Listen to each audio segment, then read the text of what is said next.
ರಾಜ್ಯ ಕಾಂಗ್ರೆಸ್ನಲ್ಲಿ dinner politics ಜಟಾಪಟಿ ಮುಂದುವರಿತಿರೋ ಹಾಗೆ ಕಾಣಿಸ್ತಾ ಇದೆ. ನಿಲ್ಲೋ ಯಾವ ಲಕ್ಷಣಗಳು ಕೂಡ ಗೋಚರಿಸ್ತಾ ಇಲ್ಲ. ಇದೆಲ್ಲದರ ಬೆನ್ನಲ್ಲೇ ಡಿಸಿಎಂ ಡಿಕೆ ಶಿವಕುಮಾರ್ ಮಾತ್ರ ಟೆಂಪಲ್ ರನ್ ಮೊರೆ ಹೋಗಿದ್ದಾರೆ.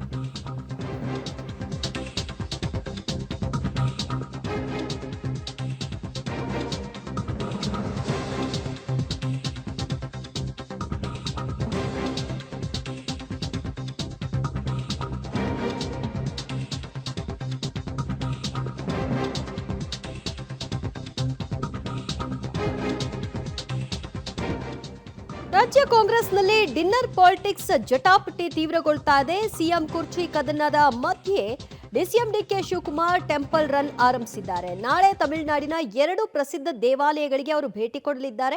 ದೇವಸ್ಥಾನದಲ್ಲಿ ಪೂಜೆ ಸಲ್ಲಿಸೋದಕ್ಕೆ ಡಿಸಿಎಂ ಡಿಕೆ ಶಿವಕುಮಾರ್ ಅವರು ಈಗ ಮುಂದಾಗಿದ್ದಾರೆ.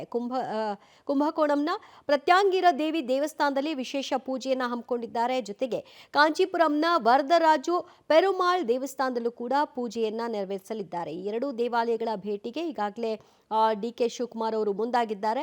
ರಾಜ್ಯ ರಾಜಕಾರಣದಲ್ಲಿ ಒಂದು ಕಡೆಯಲ್ಲಿ ಕುರ್ಚಿ ಕದನ ನಡೀತಾ ಇದೆ. ಈ ಮಧ್ಯೆ ಡಿನ್ನರ್ ಪಾಲಿಟಿಕ್ಸ್ ಅನ್ನ ಮಾಡೋ ಮೂಲಕವಾಗಿ ಶಕ್ತಿ ಪ್ರದರ್ಶನಕ್ಕೆ ನಾಯಕರುಗಳು ಮುಂದಾಗ್ತಾ ಇದ್ದಾರೆ. ಪರಮೇಶ್ವರ್ ಅವರ ಡಿನ್ನರ್ ಪಾಲಿಟಿಕ್ಸ್ಗೆ ಈಗಾಗಲೇ ಬ್ರೇಕ್ ಬಿದ್ದಿದೆ. ಇದೆಲ್ಲದರ ಮಧ್ಯೆ ಒಂದಷ್ಟು ಕಿಡಿ ಹೊತ್ಕೊಂಡಿದೆ. ಇಲ್ಲಿ ಇಷ್ಟೆಲ್ಲ ಕಿಡಿ ಹೊತ್ಕೊಂಡಿದ್ರು ಕೂಡ ಡಿಸಿಎಂ ಡಿಕೆ ಶಿವಕುಮಾರ್ ಅವರು ಏನೂ ಆಗೇ ಇಲ್ವೇನೋ ಅನ್ನೋ ಹಾಗೆ ತಮ್ಮ ಪಾಡಿಗೆ ತಾವು ದೇವಾಲಯಗಳನ್ನ ಭೇಟಿ ಮಾಡುವಂತಹ ಕಾರ್ಯದಲ್ಲಿ ತೊಡಗಿಕೊಂಡಿದ್ದಾರೆ. ನಾಳೆ ಪ್ರಸಿದ್ಧ ತಮಿಳುನಾಡಿನ 2 ದೇವಸ್ಥಾನಗಳಿಗೆ ಹೋಗ್ತಾರೆ. ಈ ಬಗ್ಗೆ ಮತ್ತಷ್ಟು ಮಾಹಿತಿ ಪಡೆಯೋಣ ನಮ್ಮ ಪ್ರತಿನಿಧಿ ಸುಕೇಶ್ರಿಂದ. ಸುಕೇಶ್, ಡಿಕೆ ಶಿವಕುಮಾರ್ ಅವರು ಈ ಮೂಲಕ ತನಗೆ ಯಾವುದೇ ರೀತಿಯ ಡಿಸ್ಟರ್ಬ್ ಆಗಿಲ್ಲ ಅನ್ನೋ ಮೆಸೇಜ್ ಕೊಡ್ಲಿಕ್ಕೆ ಪ್ರಯತ್ನಿಸ್ತಾ ಇದ್ದಾರಾ? ಖಂಡಿತ ದಿವ್ಯ, ಯಾಕಂದ್ರೆ ಒಂದು ಕಡೆ ಮೆಸೇಜ್ ಇರ್ಬೋದು, ಮತ್ತೊಂದು ಕಡೆ ಈ ರೀತಿ ರಾಜಕೀಯ ಜಟಾಪಟಿಗಳು ಸಂಕಷ್ಟಗಳ ಎದುರಾದಂತ ಸಂದರ್ಭದಲ್ಲೆಲ್ಲ ಡಿ ಕೆ ಶಿವಕುಮಾರ್ ಅವರು ಟೆಂಪಲ್ ರನ್ ಅನ್ನ ಮಾಡುವುದು ಹೊಸತೇನೂ ಅಲ್ಲ. ಅತಿ ಹೆಚ್ಚು ಸ್ವಲ್ಪ ದೈವ ಭಕ್ತಿಯನ್ನು ಹೊಂದಿರುವಂತ ರಾಜಕಾರಣಿ ಕೂಡ ಹೌದು ಅವರು. ಜೊತೆಗೆ ಸಾಕಷ್ಟು ಶಕ್ತಿಪೀಠಗಳಿಗೆ, ದೇವಸ್ಥಾನಗಳಿಗೆ ಪದೇ ಪದೇ ಹೋಗ್ತಾ ಇರುವಂತವ್ರು ಕೂಡ ಹೌದು. ರಾಜಕೀಯ ಸಂಕಷ್ಟ ಸಂದರ್ಭದಲ್ಲಿರ್ಬೋದು ಅಥವಾ ವಿಶೇಷ ದಿನಗಳಲ್ಲಿರ್ಬೋದು ಅವರು ದೇವಸ್ಥಾನಗಳಿಗೆ ಹೋಗುವಂತ ಒಂದು ಪ್ರತೀತಿ ಇದ್ದಂಥದ್ದೇ.